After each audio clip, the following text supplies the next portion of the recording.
and welcome everybody to this month's edition of the Wellness Policy. My name is Wai Ting, joined as always by Jordan Goodman. How are you doing, Jordan? Yes, good to be back with you, Wai. How am I doing? I don't know. About 2 days after we did this last Wellness Policy show, I started getting a tickle in my throat, ended up being COVID, and I'm still having trouble breathing. But I'm doing better, but I'm still struggling. You've been kind of updating me throughout the course of the month, and I'm obviously very sorry to hear it. You are one of the unfortunate cases that it seems is dealing with like some long-term effects from this illness. Yeah, what the fuck, man? Like, I was responsible for a couple years. I got vaxxed, I got boosted, and I'm struggling. But it's okay. You're getting better? It makes me I'm getting better. Okay. It gives me a greater appreciation for the health that I have, and we'll get back. And it's brought my girlfriend and I closer together.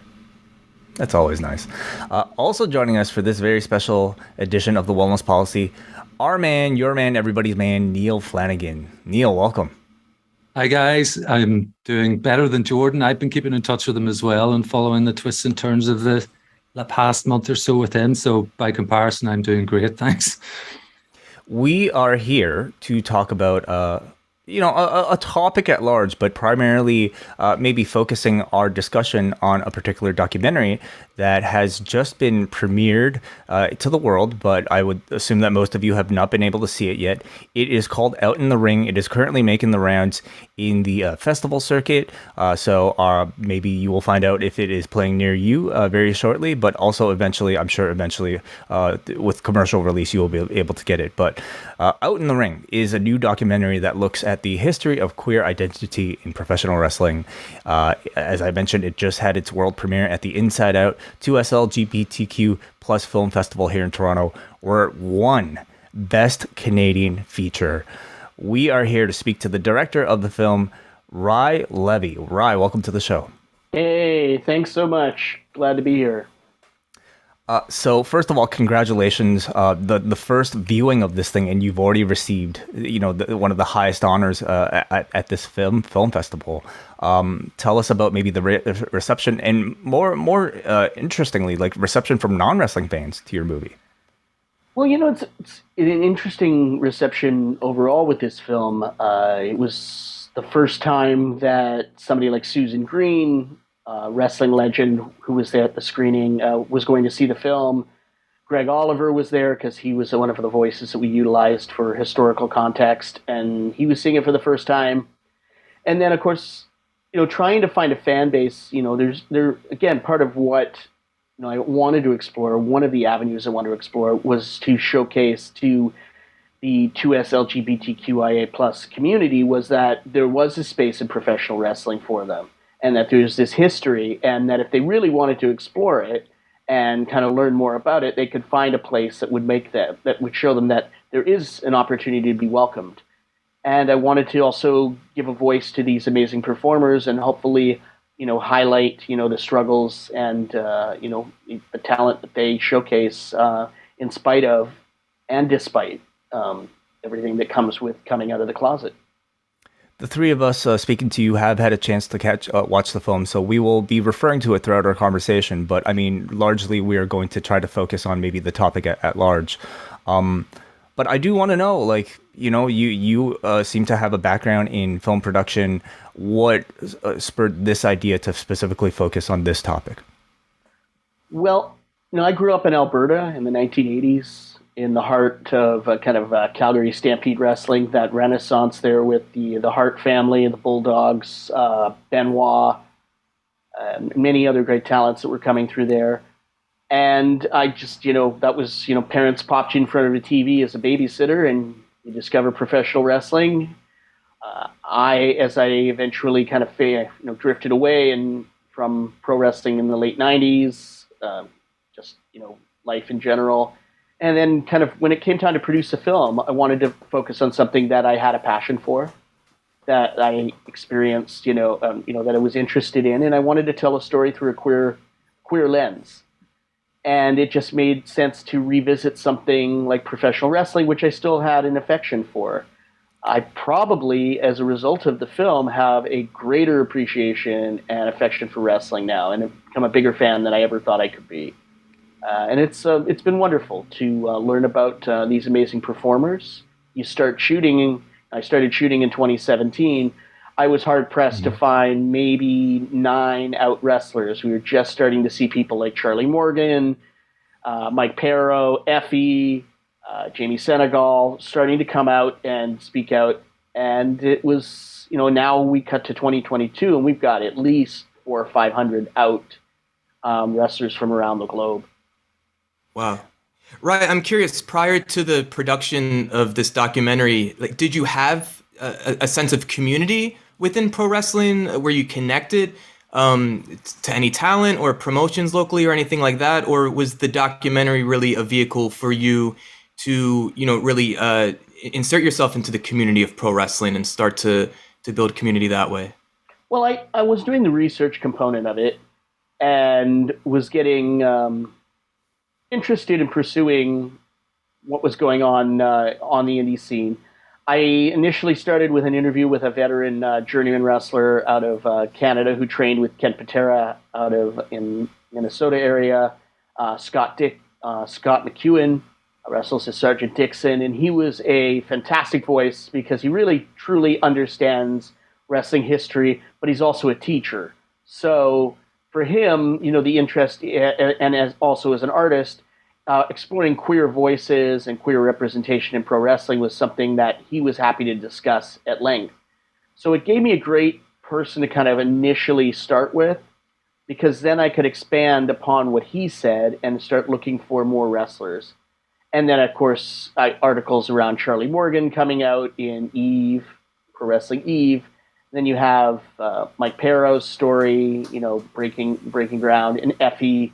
And it just eventually would lead me to finding promotions. Melina would invite me to say, hey, I'm coming out of retirement to work at this LGBTQ show. And I'd go and we'd connect and I'd interview some of the wrestlers there. And then, it expanded from beyond there. And, we hit some, obvious issues with the pandemic, but also with speaking out. Because the said promotion that Melina had worked with was a key component of this film, and we had to cut them out of it due to allegations by that promoter. But we were able to utilize those interviews and then find ways to go back, shoot during the pandemic, mostly me by a Zoom, hiring a remote camera crew, because I didn't want to just do an interview directly off a Zoom camera for aesthetic reasons. And then we did great interviews with Danny Jordan and Dark Sheik, and we were able to fill in a lot of spaces that we needed. And working with my editor, my editor Brad Webb who's a huge wrestling fan, was just amazing at saying, "Hey, we need more of this, we need more of that. How can we go back?" And so when possible, if we needed some historical context, I'd go in and, I'd call Greg Oliver and say, hey, we need you to kind of fill in some of these holes that we need, in the history of, say, somebody like Chris Colt or Sandy Parker. And we'd go back and, and do that and it gave us, a better opportunity to create these through lines with all the footage. I'm amazed to hear, Ryan, that some of the pieces to camera were done remotely through Zoom. I know you said you had a professional crew there, but I'd be very hard pressed, having seen the documentary a couple of times, to identify, which segments those could be. The whole thing looked terrific. You see, that was the thing, is they just put me on a laptop on a bench. I did the interview, and then I just would find crews in cities. So we wanted to interview Danny Jordan. I hired a crew in Atlanta.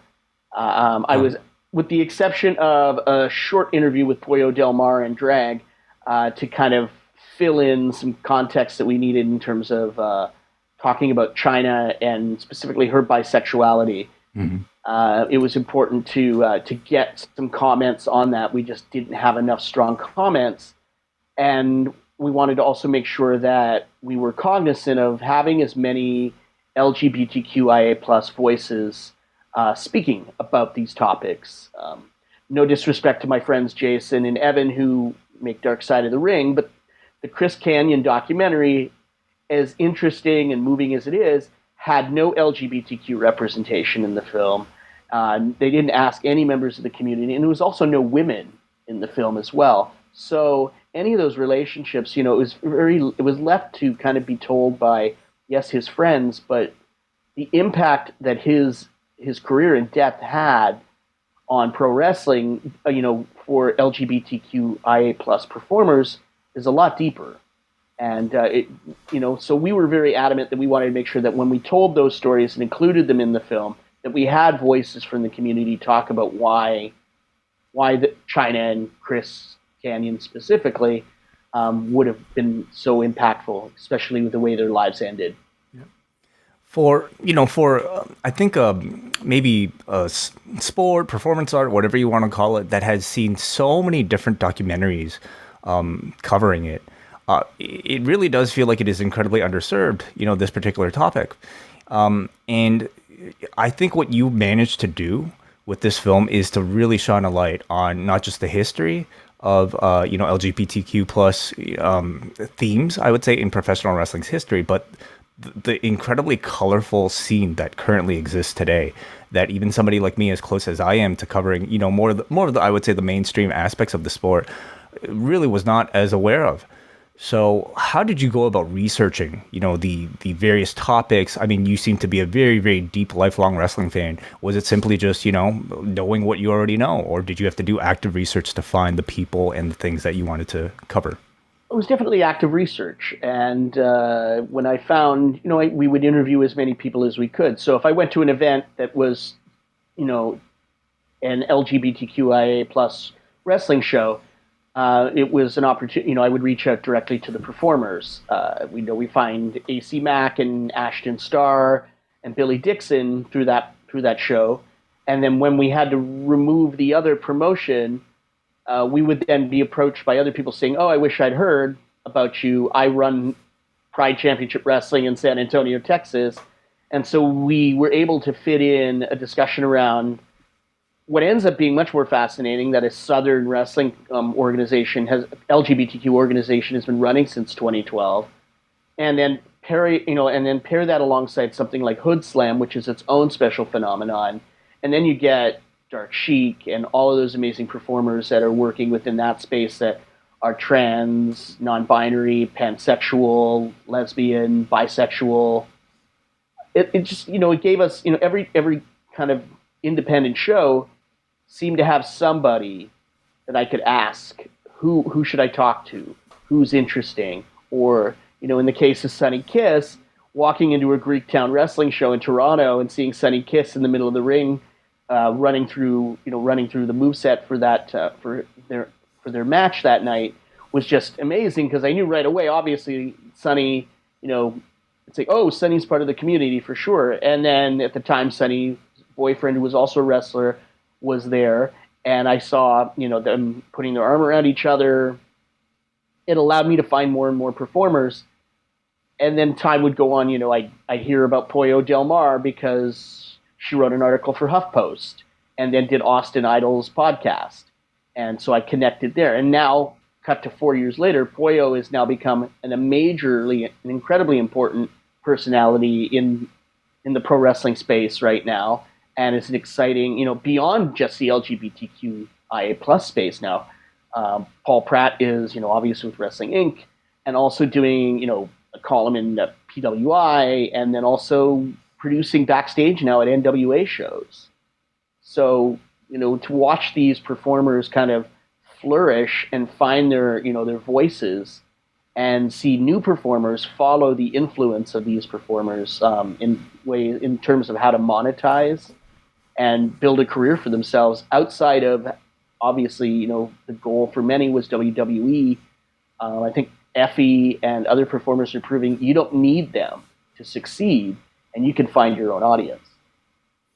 Well, in treating some of the historical aspects of professional wrestling, I'm very curious because, I thought Wade Keller brought up like a pretty interesting maybe perspective in the documentary where it seems like, on the one hand, many of the things that have taken place are to be celebrated from maybe from a position of like exposing new audiences to gay characters, for instance.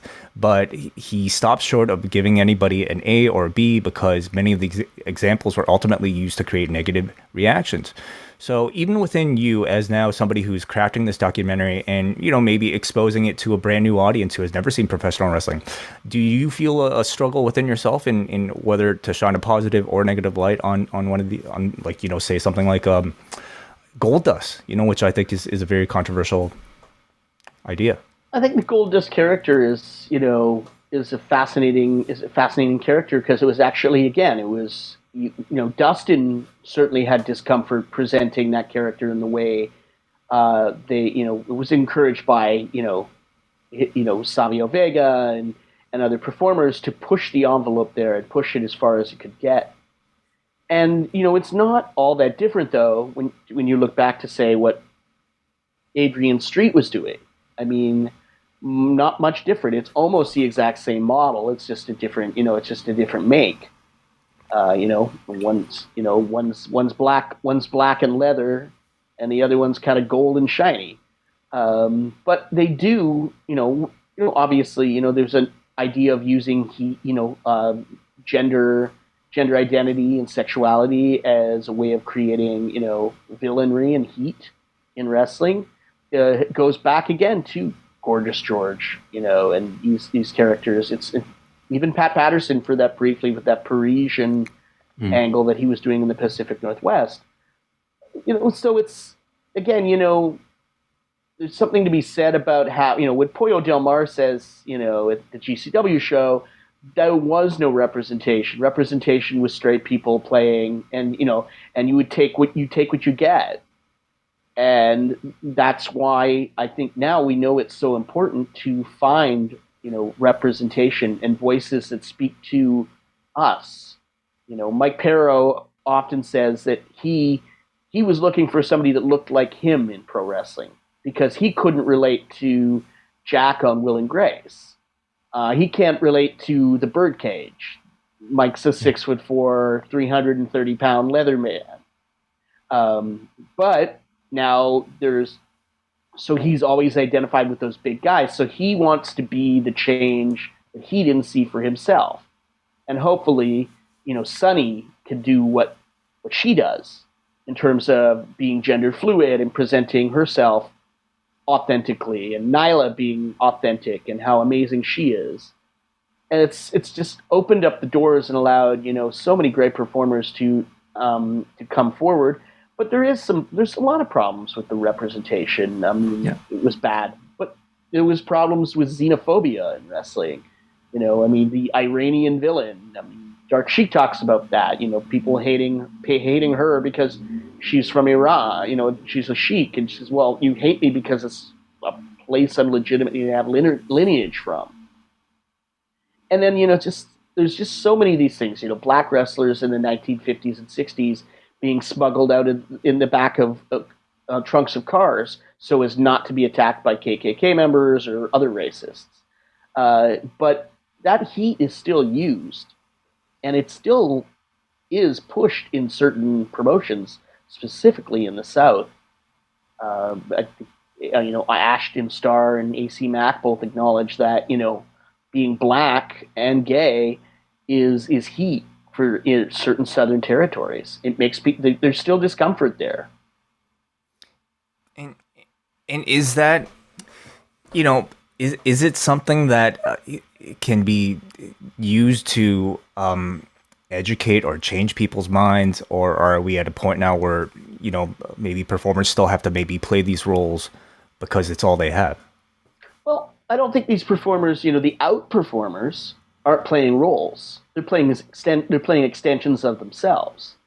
Sonny Kiss, when a jackass like Jim Cornette, who's pretending he's progressive, is out there saying that, Sonny came out looking like a drag queen, just came off the shift at the Tropicana, has no context and realization that Sonny Kiss just dresses like that almost in a daily life. That's just an extension of Sonny. That's just Sonny amped up, 50%. I mean, Sonny still wears skin-tight jeans and crop tops and makeup and glitter whenever I see her. I mean, that's just Sunny. And so most of the people that you see in wrestling who are out, this is just an extension of who they are. And as Effie says, I get to be myself, my true self, and all of myself when I'm in that ring. Like I can play up everything that I really am because you're toning it down in in life, and then you get to be completely yourself in that ring. And there's something wonderful about being able to not only be completely honest with who you are in the ring, but also be able to have that opportunity to just amp it up and be as queer as you want to be. And if people don't like it, they don't like it. We're going to try and change people's minds. And the hope is that people will see how great these performers are. And I think it is working in certain places, but it's going to take a lot more time, and it's going to take a lot more effort between the promotions, the fans who are becoming allies, and just an opportunity of speaking out. Can I just jump in as with the perspective of a fan, Ry? I'm here in Northern Ireland and I'm in my 40s. So when I was watching Wrestling Challenge and Superstars of Wrestling and syndication over here, I was really drawn to it as a kid. Didn't have to be a gay kid to be drawn to that. Most of my friends were as well. But that was the beginning of a lifelong fandom. But because of my age, I was born into a society where homosexuality was still illegal until 1982, even later in the south of Ireland. And then things started to speed up. The age of consent was equalised, civil unions, same-sex marriage, and things began to get better, particularly for gay men, to a lesser extent lesbians. A slow drip process, and of course we're still, as a community, it's a big tent and we don't always get along, but as a community we've still got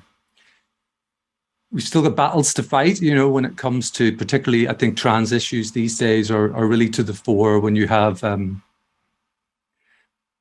people with a huge platform like J.K. Rowling, whose books I really enjoyed. I feel kind of annoyed about her, things that she has said, coming out against, talking about biological sex versus, trans identity and all of these things. But to get a bit more specific and back to wrestling, I lived through some of these storylines, and when I was at school, and a single-sex school at that, with all boys, Goldust was referred to by the F slur by my peers.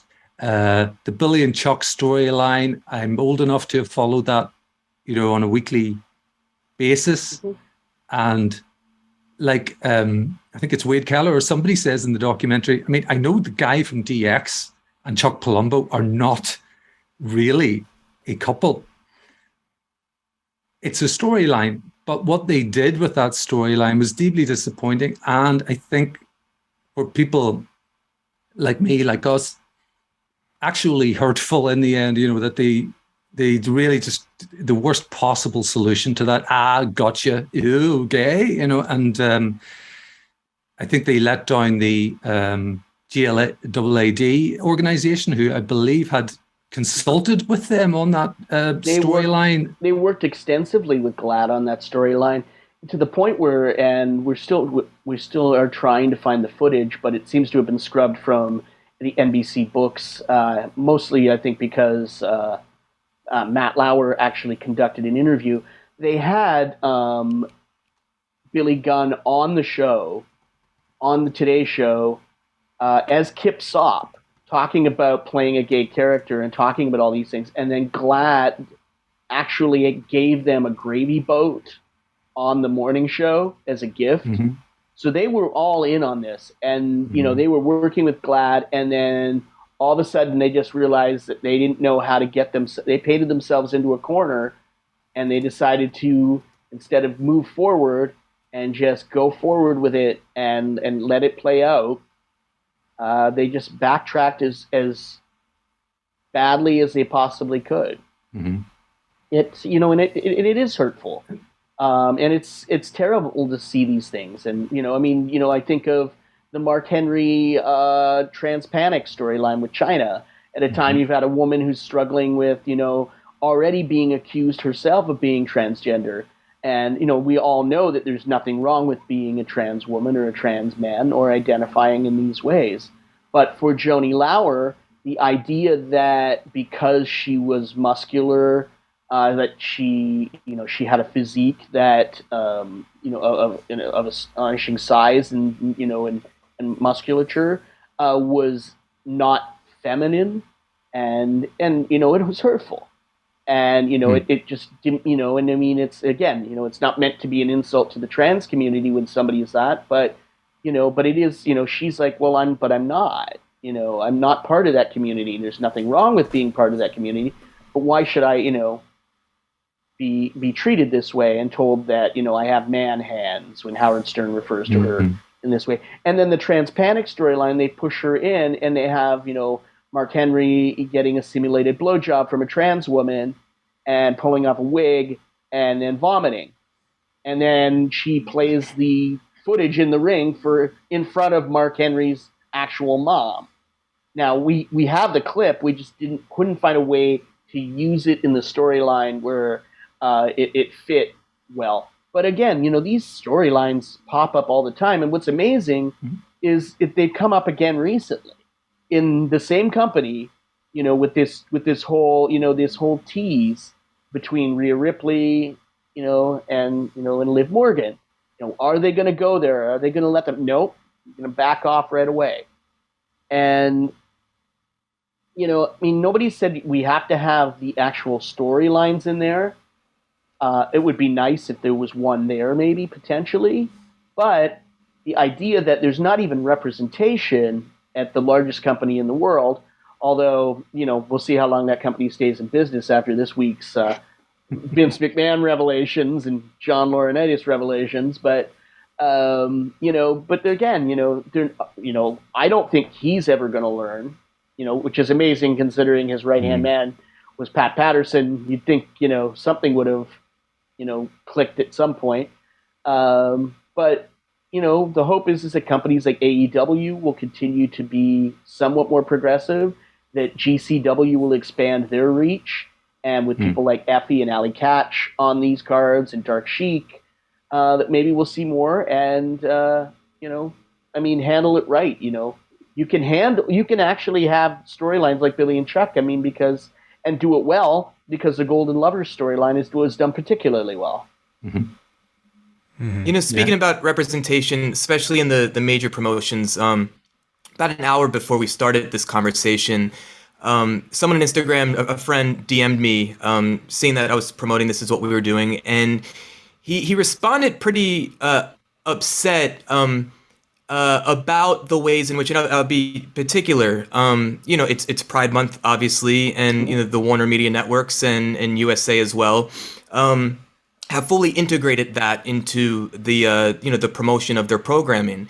So they're using queer talent as a vehicle for that. And my friend is a big fan of Sonny Kiss, and he was upset given that Sonny Kiss was given this platform to be representative of Pride Month, and yet he's saying, why isn't Sonny Kiss on the actual programming on TBS and TNT for a long time now?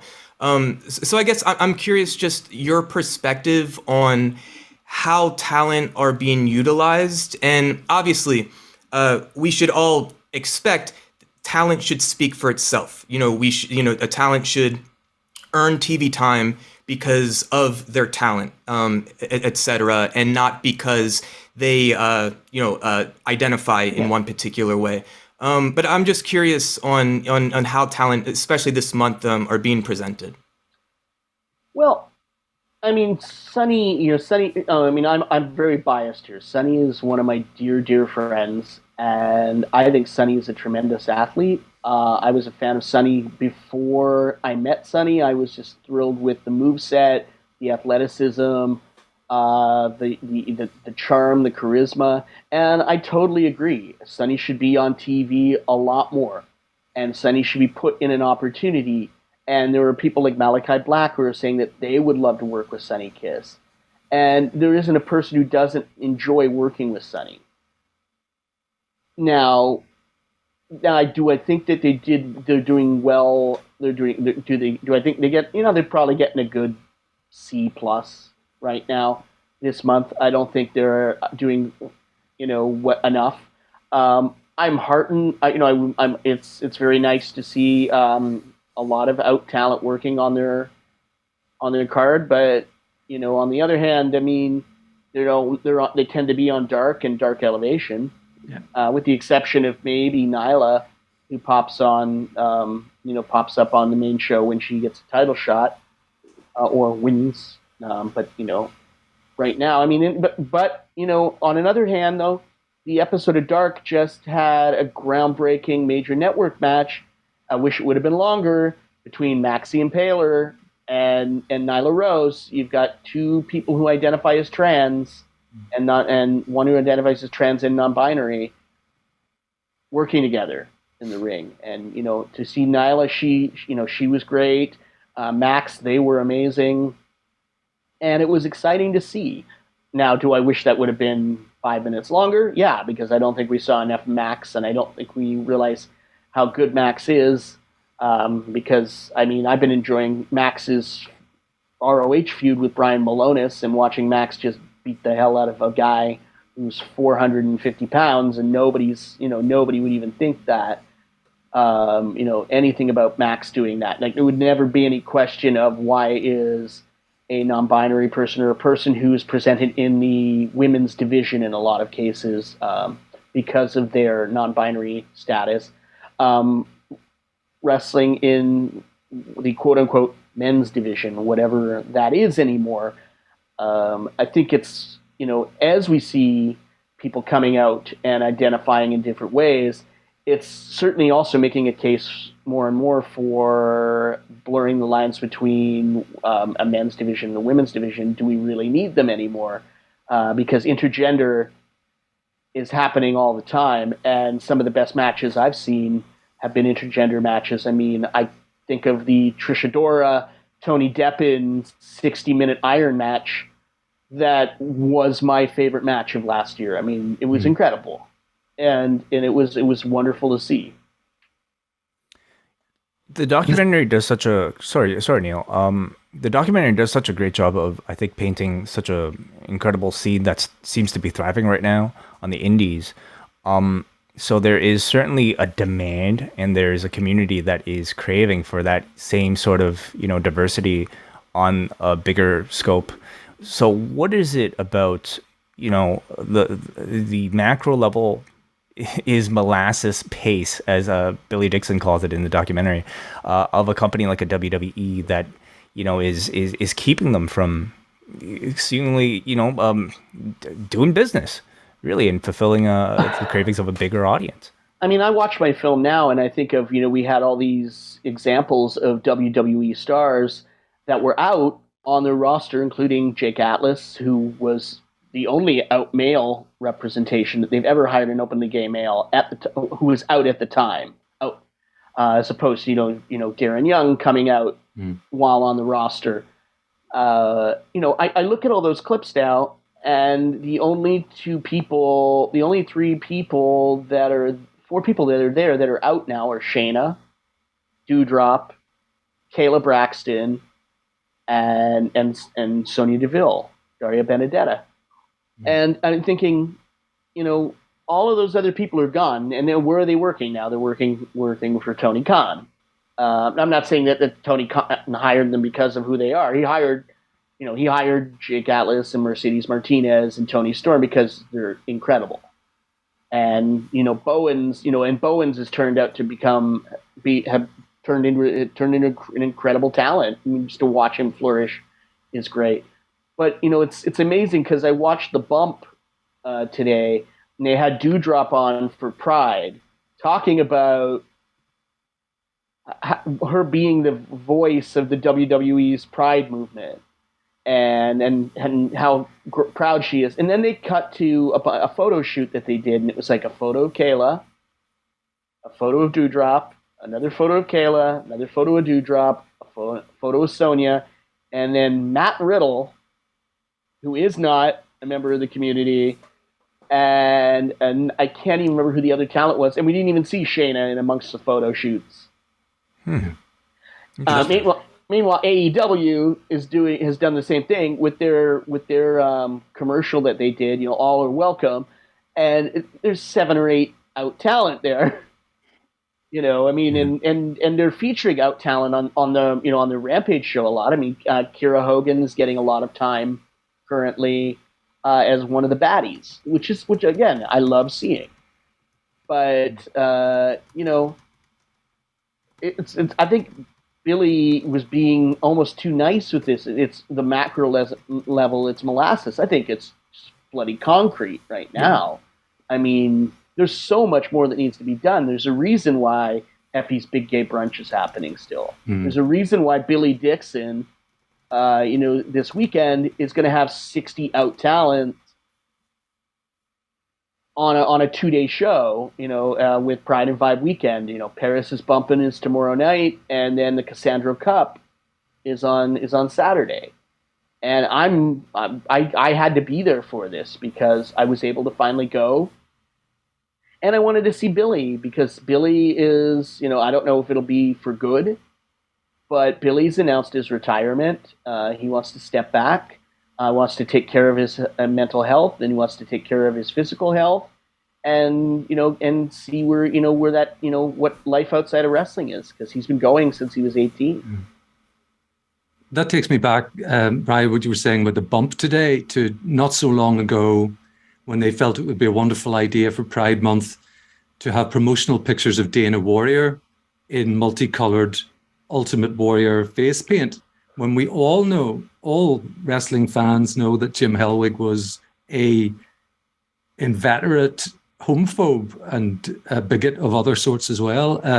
Not only that, the Darren Young, who we've mentioned, situation where Stephanie has to, this is almost funny, but Stephanie has to, demarcate Darren Young, the man, and that's not his name. So was even there, that's a very strange thing to say because he's actually called Fred Rosser. Yeah. Is a gay man, but on screen, don't worry, it's almost, the character is straight. Actually, that character had no depth whatsoever. He was just one of the primetime players, could easily have been gay. And I think that takes me back to what you said earlier on. Really, really great point is that the biggest promotion, WWE, isn't renowned for sophisticated storytelling. So perhaps, it's too much to ask for them to present something on screen that's a proper storyline with a beginning, middle, and an end. But representation really does matter, and visibility really does matter. So Sonia Deville, terrific on-screen performer. And yes, she wears a suit or whatever they might consider to be stereotypical sort of presentation. But most people watching that show would not come away with the impression that's a member of the LGBTQIA plus community who is representing us. I think not in the current representation. I think, we talk about that whole, Billy Dixon, I think, eloquently talks about, the idea that at WrestleMania, Finn, here's a straight white cis dude coming out with a rainbow flag on his shirt in the LGBTQ community, behind him in New Orleans. And I was in New Orleans that weekend. And meanwhile, you've got an out woman for the first time on the biggest show in the world, and you didn't even mention her. Yeah. There's even a comment on it. Oh, there goes Absolution's representation. And I have a hard time believing that comment wasn't written intentionally, because I can't trust these guys with storylines. So I have no doubt that there was a joke made, and clearly it was fun. There goes Absolution's representation. And in Paige, we never really discussed her bisexuality, ever. They kind of played on, kind of these, again, the lesbian storylines that were put in there in the early 2000s through that whole, the Attitude Era, or that even the tail end of it, with Victoria and Candice Michelle. Mickey James, was put in these storylines. And then you had HLA, which is easily one of the most offensive representations of women in professional wrestling ever. I mean, it's either like, oh, look, let's beat up lesbians, or oh, let's completely refer to lesbians as something that they aren't, bisexual lesbians, which don't exist because you're either a lesbian or you're bisexual. It's just, the fact that, again, it's just kind of like, well, there's a couple of guys writing these stories, and there's a couple of straight old men, and it's usually older men that are writing a lot of these storylines, and again, more conservative older men. It's amazing to me that like some of those things, I think we can, because it's 20 years ago, there might be a tendency to say, well, I mean, that was just the time. But I think even in 2002, it was like wildly out of touch with everything that was going on. So to just see it in another context right now, 20 years later, is really incredibly laughable. I wanted to ask you maybe about distribution, because again, a lot of people listening to this aren't necessarily going to have seen the film yet. Where is it being shown right now, and where can people eventually start to see it? Well, we've just taken our first steps out. We world premiered in Toronto 2 weeks ago at the third largest LGBTQIA plus festival in the world, Inside Out. We were awarded the Best Canadian Feature Award, which was incredible. And then we're really excited to take the film to Fantasia, which is the world's largest genre film festival. So the idea of that they looked at this and said, wrestling crosses over with a lot of the crowd that consumes horror films, comic books. They kind of all are put together, that we're going to be presented to a broader audience that's not necessarily queer, and get a chance to see how the film plays with those audiences there. And we're really excited. We're going to have Bertrand Hébert, Pat Patterson's biographer there. Pat LaPrade will be there. Mike Perro is going to be there. And we have a couple of other wrestlers that are going to attend. So really looking forward to the Fantasia premiere in July. And then we're going to have our U.S. premiere on the West Coast in San Jose at CineQuest. We'll be in competition there, so I'm excited to bring the film to in and around the Bay Area, and we're probably going to welcome probably some of our Bay Area talent, Hoyo Del Mar for sure. Dark Chic is based in the Bay Area, and we'll hopefully be able to start building up more and more festivals as time goes on through the years. We have a couple of that we can't announce quite yet. But we're waiting on confirmations, and as they come, we're gonna hopefully play through till the spring of next year, and by then we're hoping that we'll have a suitable deal. The goal with this is to find the biggest platform to allow it to have access, and on a strictly economic level, pay back all the people who put money into this for us. Including myself. I'm not looking to make a ton of money. I'm not looking to make a profit. I mean, anybody, if you get into documentary filmmaking to make profit, you probably have no concept of business whatsoever and deserve to be losing money. But if your goal is to find a way to tell stories and be an artist in the documentary form, then you go forth this way. And so that's ultimately, what I'm hoping to do is expand, find the reach and the expansion for the film. And I also want audiences to experience the screening in the presence of somebody from the film. The fact that Susan Tex Green, this 70-year-old legendary, wrestler, was able to be in front of an audience and people could learn about her and discover her interesting, her fascinating story. And we barely touch on most of these performers' full stories because, most of them you could make a film on just them with the amount of footage and stories and things that they have.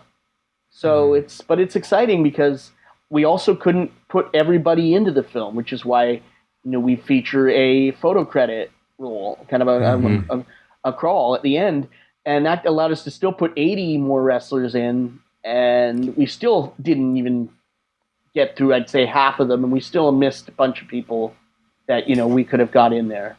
it had the effect of, I think, like something that felt very powerful to me. Just the idea that it just kept going on and on and on, and this community is way bigger than I think most people realize. Well, I think what's really exciting as well is that the UK seems about ready to really explode in terms of promoting out wrestlers. I mean, with the Pride promotion about to eventually start there, certainly seeing great performers coming out of the UK right now, and even performers out of Ireland, and they're slowly getting out there and working. And the hope is that with a few more promotions, with more open and inclusive promotions, like of course in women's wrestling, you've got Pro Wrestling Eve, and then to some extent Progress has some talent on there. But I'm excited to see what the Pride promotion does. So speaking about individual talents focused on in the documentary, you had mentioned Mike Paro's name, and I watched the film about 5 or 6 nights ago. And his story in particular was the one that stuck with me most. And I know off air, Neal and I were talking about his story as well. And Ry, you had mentioned earlier just about the ways in which maybe his sense of self may not have always been represented in culture or media more generally, outside of wrestling even. And the part in his story, I guess, where he talks about him learning to fully accept himself, that correlated with his wrestling career starting to gain momentum again and taking off. And as someone who does not identify as queer, that is a universal story, just about all the different ways in which we come to accept ourselves, and all the different ways in which we identify as a human in the world. So one, I just wanted to highlight that and say thank you for sharing his story in particular. And maybe there are people watching or listening to this that maybe don't identify in some of the ways in which the talent in this film do. And if that's the case, I certainly want to encourage anyone to still, check out this film, because, obviously it's a film, about certain identities, but we all like, we're human, and that is something that intimately connects us all. Mike Parrow is one of the on-screen voices that I related to most as well, because he describes having to basically persuade the people that he's talking to that, yes, he's gay, no, you're not. Yes, I am, And some of my gay friends will tell me, you're kidding yourself, Neal. But other straight friends will say that they had no idea. And that means that I get sort of occasionally exposed to microaggressions and hear things that people would say that they wouldn't say if they thought they were in the presence of someone who is gay, which I am. So Mike was somebody that I related to, quite strongly in the documentary as well. And among, it should be said, an absolute plethora of wrestlers, historians. I don't know that we've really touched on the breadth that you've got there with Hebert and Pat LaPrade and Wade Keller, and as well as all the talent going through the history of it. Just if I could chip in one more thing, it's that my straight wrestling friends I know would eat this up, because it's anything to do with wrestling history they're really into. And this is a very broad documentary in the sense of the number of voices and the timelines that we go through.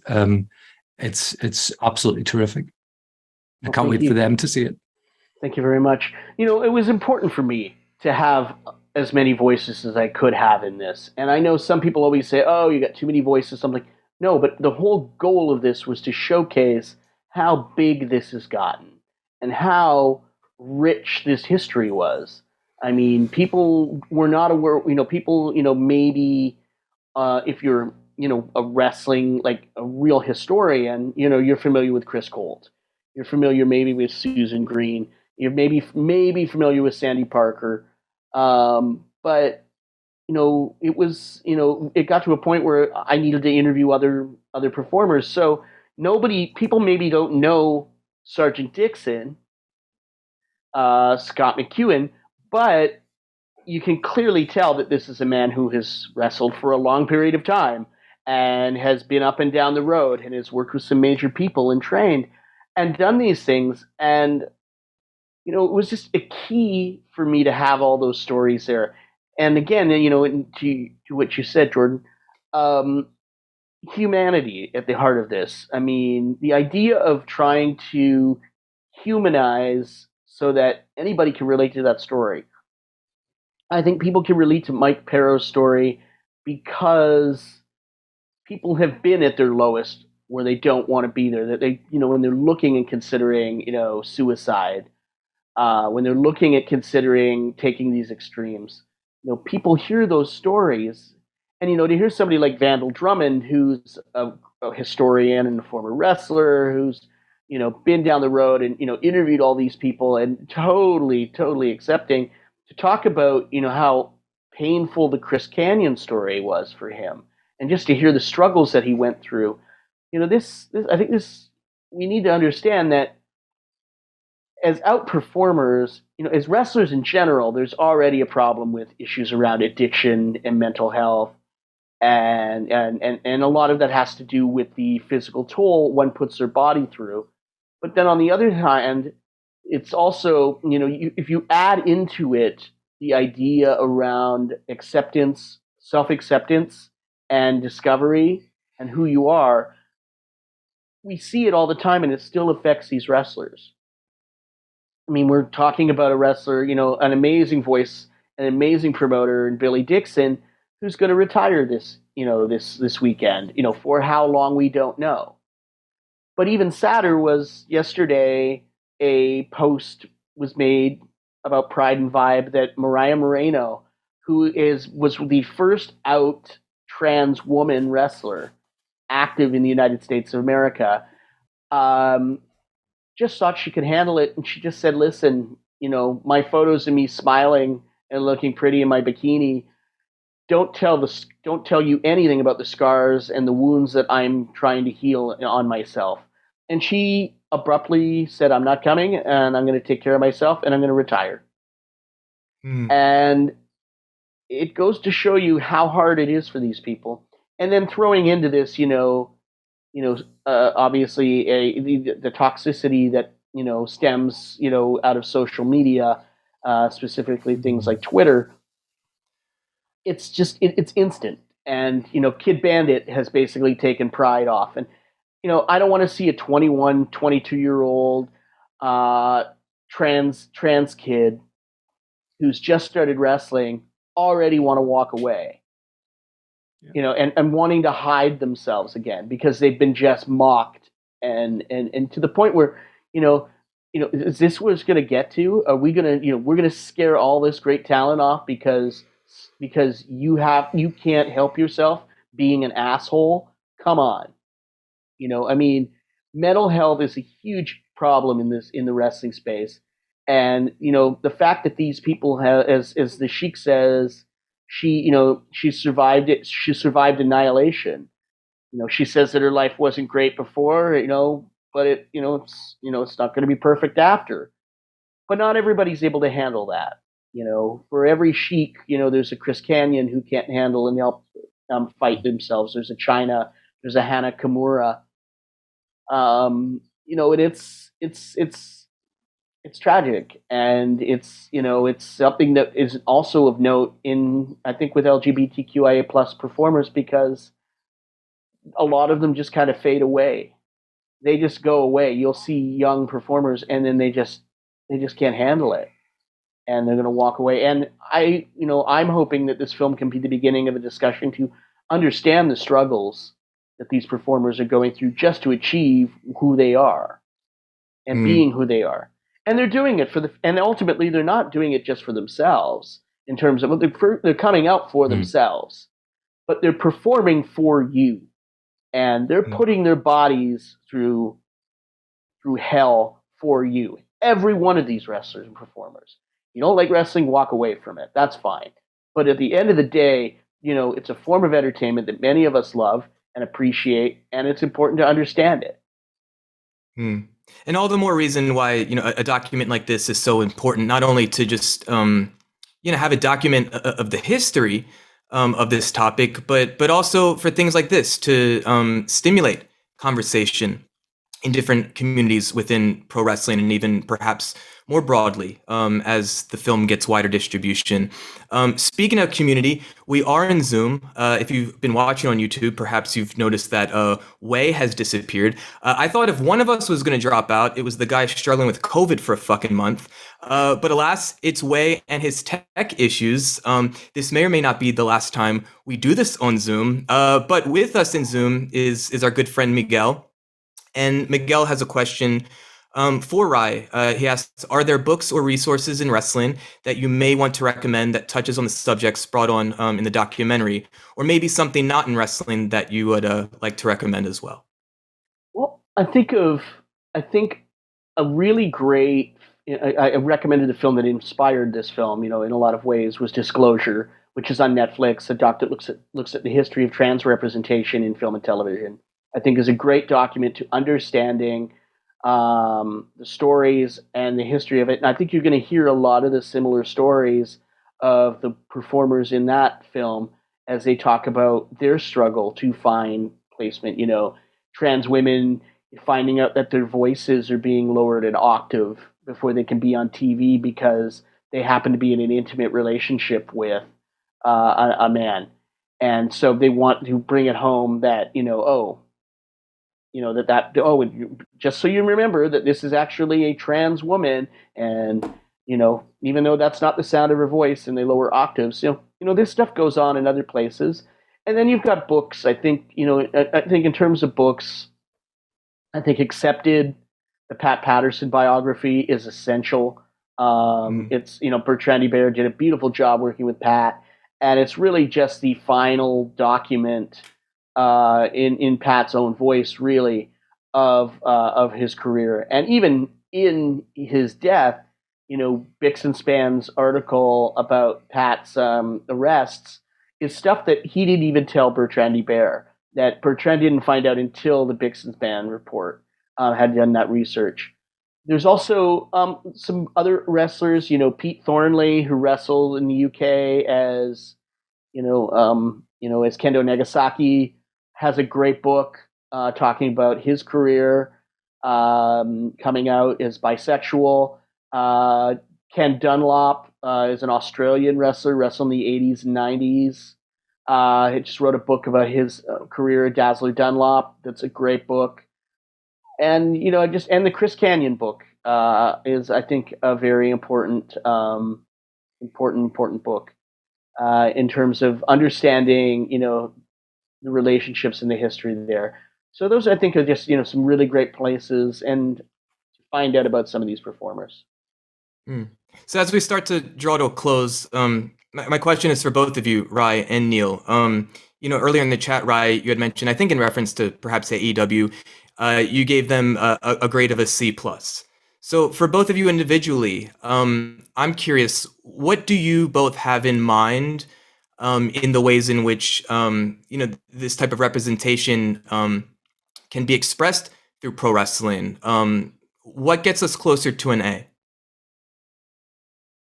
Well, I don't know if we'll ever get fully close to an A. I don't even think we can get close to. We think we have a hard enough time getting there with just women in wrestling. And people of color in wrestling. Mm-hmm. But I think at this point, what AEW started doing was highlighting and showcasing on their on their television, specifically, through the web component, was dark elevation highlighting these performers. But I think they've got to put regular representation on TV. That's why you've got 2 televised programs. But they're not even using a lot of these performers regularly on Dark Elevation even.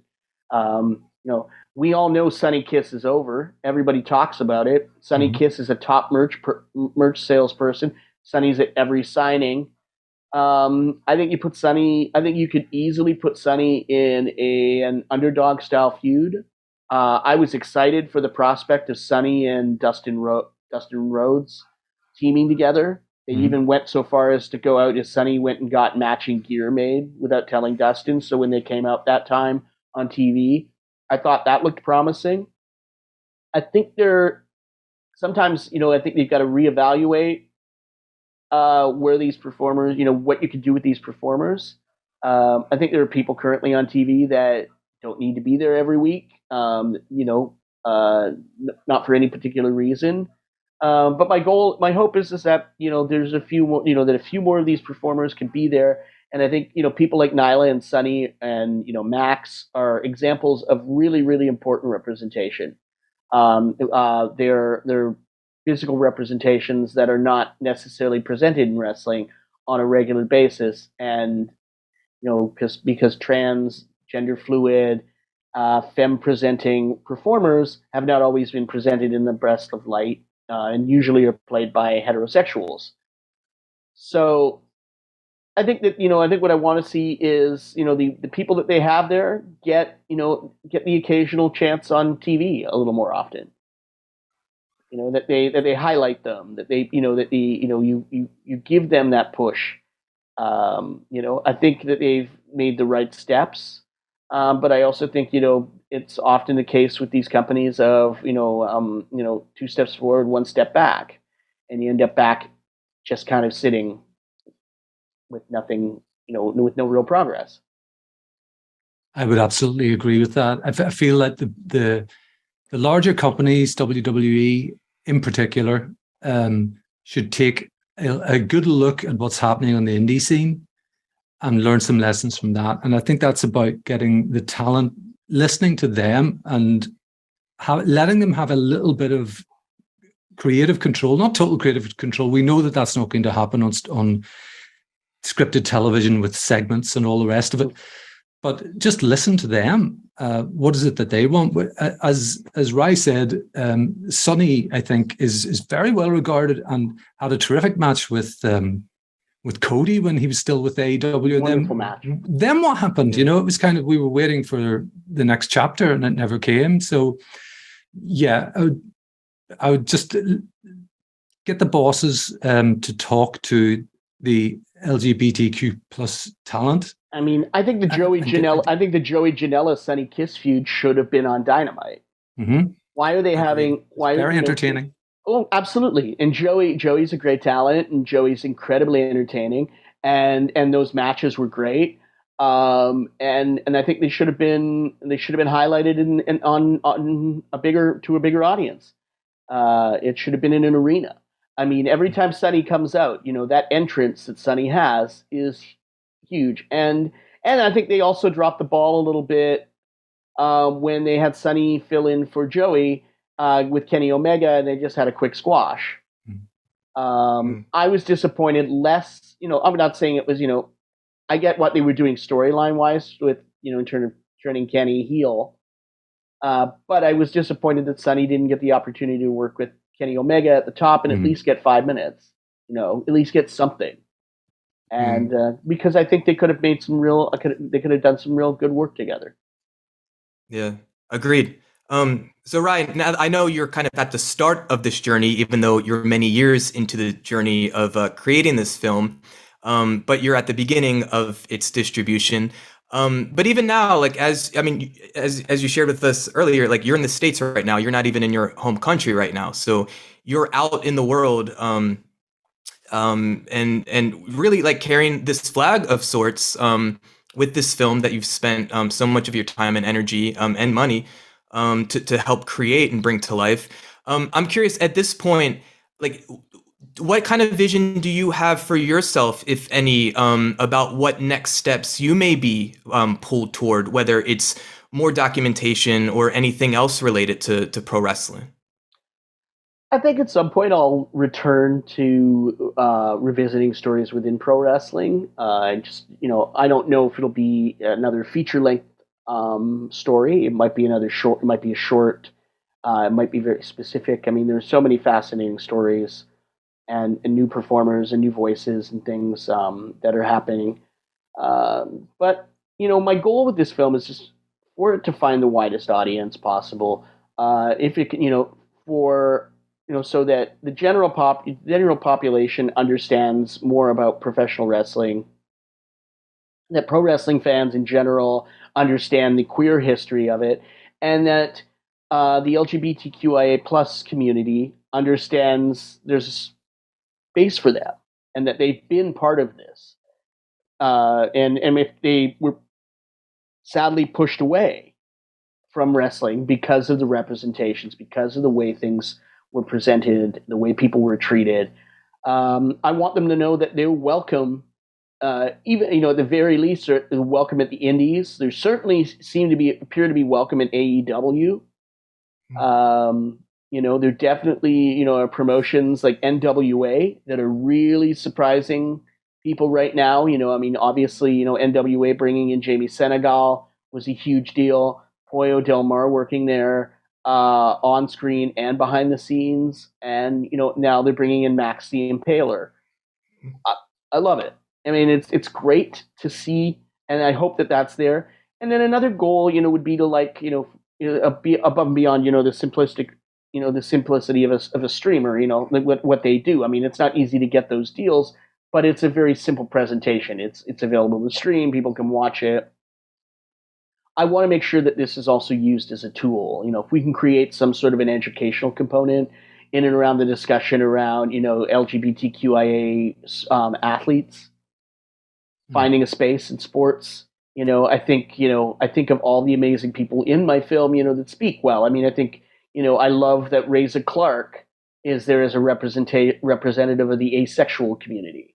That Mike Perro is so eloquent and and moving. That the Dark Sheik, who is so great and wonderful, and Charlie Morgan, and just there's so many people that could offer and could be taken out with the film and be able to sit in a room with and help these students and athletes understand and hopefully create and build upon acceptance.